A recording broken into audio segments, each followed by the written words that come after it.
भगवान की भक्ति। वह आदमी बीमार पड़ गया और बीमारी में बहुत ही परेशान हो गया और उससे सभी घर वाले भी परेशान हो गए क्योंकि वो बहुत ही ज़्यादा बीमार पड़ गया था। वह व्यक्ति और यही सोच रहा था कि अगर भगवान मुझे मिल जाए तो मैं ज़रूर पूछूंगा कि मुझे इस समस्या से उन्होंने क्यों डाला है। वह आदमी अपनी बीमारी से ठीक ही नहीं हो पा रहा था। उसने बहुत इलाज कराया पर समस्या वैसी की वैसी ही बनी रहे और इस प्रकार एक साधु महाराज जी उनके गांव में आए।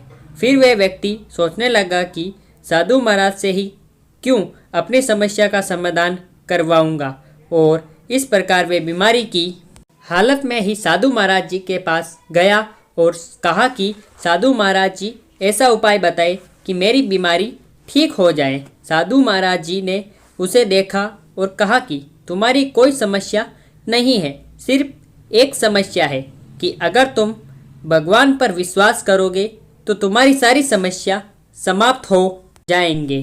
तभी उस व्यक्ति ने कहा कि मुझे भगवान से तो मिलना है क्योंकि उनसे ही पूछूंगा कि मेरी इतनी समस्या क्यों बढ़ गई है और मैं इन समस्याओं से क्यों नहीं निकल पा रहा।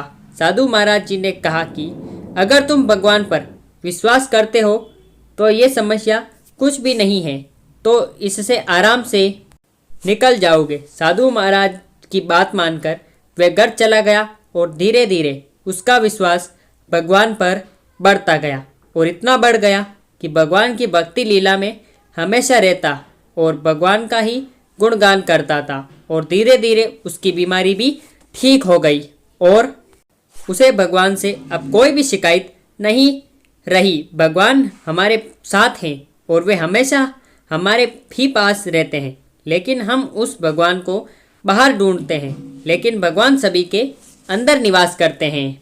अगर आप भी भगवान से सच्चे मन से प्रार्थना करते हैं तो वे आपकी बात हमेशा सुनने के लिए तैयार रहते हैं। उनकी कृपा पाने में कुछ समय लग जाता है, जिसके बाद सभी को लगता है कि भगवान उनकी बात नहीं सुन रहे हैं, मगर ये सच नहीं है। भगवान सबकी बातें सुनते हैं अगर आप उनका ध्यान सच्चे मन से लगाते हैं।